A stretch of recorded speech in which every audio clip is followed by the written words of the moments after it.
ఖైమోని బ్రతికే ఉన్నాడని చెప్పి చాలా వరకు ఇన్ఫర్మేషన్ తెలుస్తున్నది. కారణం అంటే రష్యా సీక్రెట్ ఏజెన్సీ అనేటువంటి ఎస్విఆర్ ఖొమోని అక్కడ ఉన్నాడు అనే సంగతి మన ట్రంప్ గారికి తెలియజేసింది.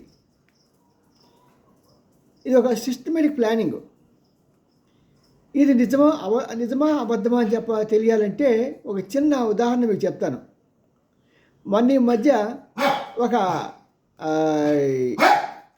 ఒక ప్లాన్ వేసి అక్కడ ఒక పెద్ద ఇది ఉన్నట్టుగా 2Dలో చిత్రీకరించేటప్పటికీ ఇజ్రాయెల్ ఏమనుకుంది, ఓహో ఇది ఏదో మనకి మంచి ఇది దొరికింది, దీని మీద దాడులు చేద్దాం అనుకుని చాలా తన ఖరీదైన మిస్సెస్ దాడి చేసింది. తీరా చూస్తే అక్కడ ఫొటోస్ అన్నీ చూసిన తర్వాత అన్నిటికీ నీడ ఉంది, కానీ దీని మీద నీడ లేదు మధ్యాహ్నం పూట.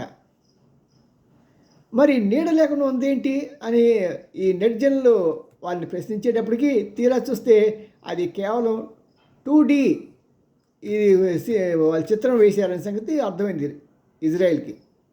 ఇజ్రాయెల్కి కాదు ప్రపంచం మొత్తానికి కూడా అర్థమైంది. దాంతో ఏమైందంటే ఈ ఇరాను చాలా తెలివితేటలుగా ప్రవర్తిస్తున్నది అనేది ఎత్తుగడలతో బలమైన శత్రువులైన ఇద్దరు కలిసి వచ్చినప్పుడు వాళ్ళు చిత్తు చేయడానికి ఇలాంటి ఎత్తులు కావాల్సి వచ్చింది అని చెప్పి సంగతి లోకానికి ఇప్పుడిప్పుడే తెలుస్తున్నది. ఖైమోని కూడా కావాలని చెప్పేసి రష్యా గూఢాచార సంస్థ ఎస్విఆర్ ఇన్ఫార్మ్ చేసింది ట్రంప్కి. ఈ ట్రంప్కి తెలిసిన లోపలే బహుశా వీళ్ళకి కూడా చెప్పి ఇజ్రాయెల్ వరకు చెప్పుంటారు వీళ్ళే ఇంకో సంస్థ ద్వారా. వాళ్ళు వెంటనే అటాక్ రెడీ అయిపోయారు, అటాక్ కూడా చేశారు. కానీ ఈ లోపలే ఖైమోనిని రష్యా అతను తప్పించేసింది ఆ ప్రాంతం నుంచి. మరి ఇలాంటి ఘోరమైన తప్పిదాలు చేయడానికి ఇరాన్ చాలా మాస్టర్ ప్లాన్ వేసింది. ఇతను ఇంకా బ్రతికే ఉన్నాడని చాలా యూట్యూబ్ ఛానల్స్లోనూ ఆ తర్వాత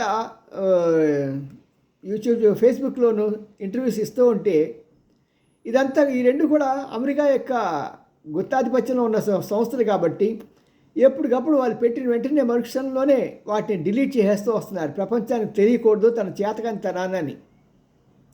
అందుకోసం ఈరోజు మధ్యాహ్నం ట్రంప్ మొట్టమొదటిసారిగా అవును నేను ఓడిపోయే మార్గంలో ఉన్నాను అని యాక్సెప్ట్ చేశాడు.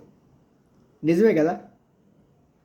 ఇప్పుడు ఇన్ని $1 బిలియన్ వేస్ట్ చేసుకున్నావు, ఎవరు గెలిచారు? నువ్వు గెలవలే కదా. ఈ యొక్క ఇజ్రాయెల్ యొక్క ఆశయం గెలిచింది. ఇజ్రాయెల్కి ఆ ఇరాన్ పట్టణం నాశనం కావాలని కోరిక. అలా బూడిదైపోయిన ఆ పట్టణాన్ని ఎప్పుడో వాళ్ళు అది డెవలప్ అయ్యేటప్పటికీ తన మీదకి ఎవరు దాడి చేయరు కదా, కనీసం ఒక 5 సంవత్సరాలు 10 సంవత్సరాల పాటు అని తనకున్న ఆశతో ఇలా ట్రంప్ని లాగింది. ట్రంప్ ఇరుక్కుపోయాడు పాపం. నిజంగా అమాయకుడే ట్రంప్.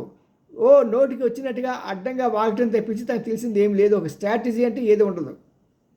వెనుజుల అది ఎంత ఊరండి, దానికి ఏ శక్తి సామర్థ్యం మనలోకి.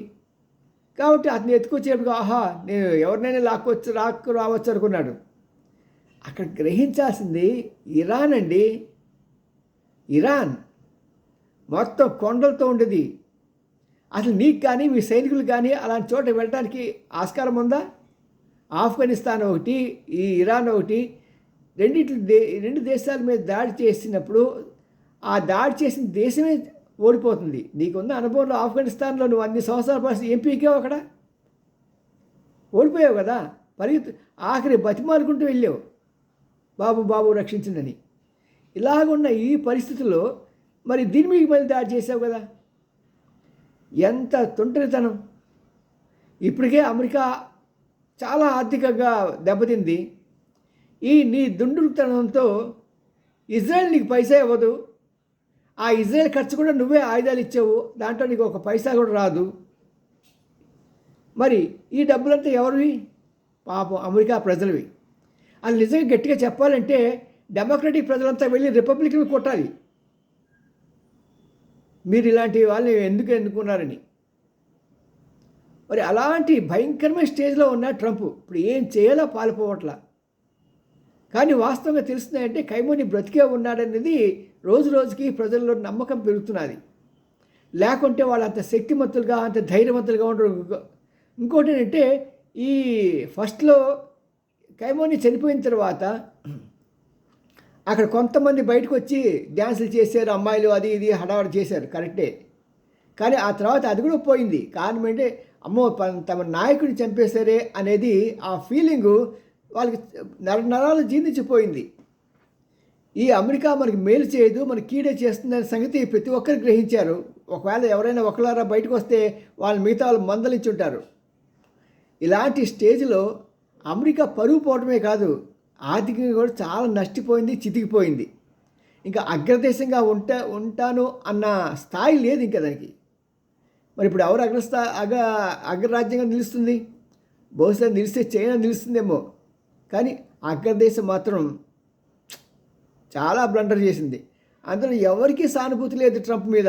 ఎందుకంటే అందరి మీద టారిఫ్లు వేసి వేసి వేసి నోటికి ఏదొస్తే అది.